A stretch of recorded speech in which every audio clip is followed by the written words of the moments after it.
we are having some challenges. Like now, I've just told you that the numbers have increased, and then now our theatre is very busy. You realize that the strikes are hitting from the other side, so here it is the rescue for those people who are not getting the services on the other side.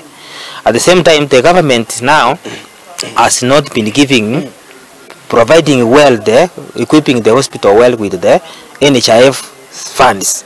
This facility is much more depending on the NHIF funds. But if you realize, if the government delays, we cannot be able even to have the quality services because of that, or lack of the funds. We also have our ambulances functional. We refer cases to where they are supposed to be referred, because we are now well equipped with our ambulance.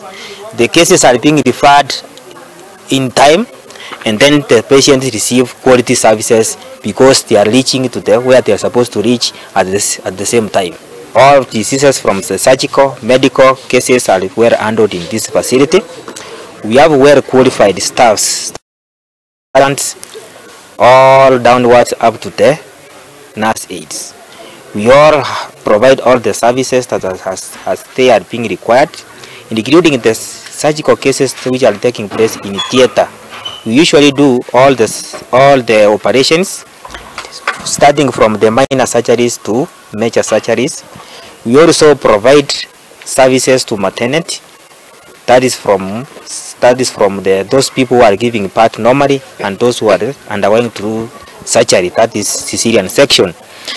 We also provide all our services are being catered for by either by the means of the NHIF or other means. During this time that there is a slow move from the public hospitals, we are having many patients. The turn-up is up.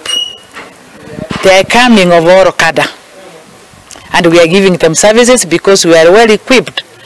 We have all consultants.